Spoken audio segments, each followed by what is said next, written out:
Hi guys, Bangalore திரும்பவும் வந்தாச்சு. இந்த பொங்கல் லீவுக்கு ஊருக்கு போயிருந்தோம் இல்லையா?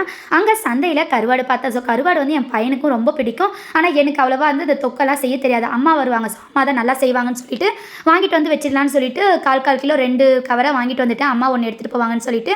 அண்ட் அதை வந்து க்ளீன் பண்ணி ஃப்ரிட்ஜில் வச்சுட்டோம்னா ரொம்ப நாளைக்கு வந்து எதுவும் கெட்டு போகாமல் அந்த ஸ்மெல் வராமல் இருக்கும்ன்றதுக்காக இதை க்ளீன் பண்ணிகிட்டு இருக்கேன். ஸோ க்ளீன் பண்ணும்போது அந்த தலை அந்த சைடில் வந்து அதோடைய அந்த முடி மாதிரி இருக்கும் இல்லையா? ஸோ அதையுமே வந்து ரிமூவ் பண்ணிட்டேன். ஸோ கட் பண்ணி ரிமூவ் பண்ணிட்டு தான் வந்து எல்லாத்தையுமே வந்து ஸ்மால் பீஸஸாக வந்து கட் பண்ணி வச்சேன். இது வந்து வாழை கருவாடு 1/4 கிலோவே வந்து 100 ருபீஸ் சொல்லியிருந்தாங்க.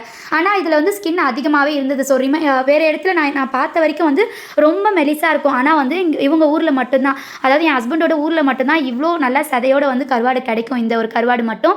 ஸோ அதனால் வந்து அங்கே மட்டும் கிடைக்கிறதுனால ஒரு 1/2 kg மட்டும் வாங்கிட்டு வந்திருந்தேன். ஸோ இந்த மாதிரி வந்து யூஸ் அண்ட் த்ரோ டப்பா இருக்கும் இல்லையா? ஸோ அதில் தான் வந்து போட்டு நான் பேக் பண்ணி எடுத்து ஃப்ரிட்ஜில் அப்படியே வச்சுட்டேன். கருவாடு தொக்கோட ரெசிப்ஸ் யார் யாருக்கெல்லாம் வேணும்னோ அவங்க கீழே கமெண்ட் பண்ணுங்கள் வேணும்னு சொல்லிவிட்டு.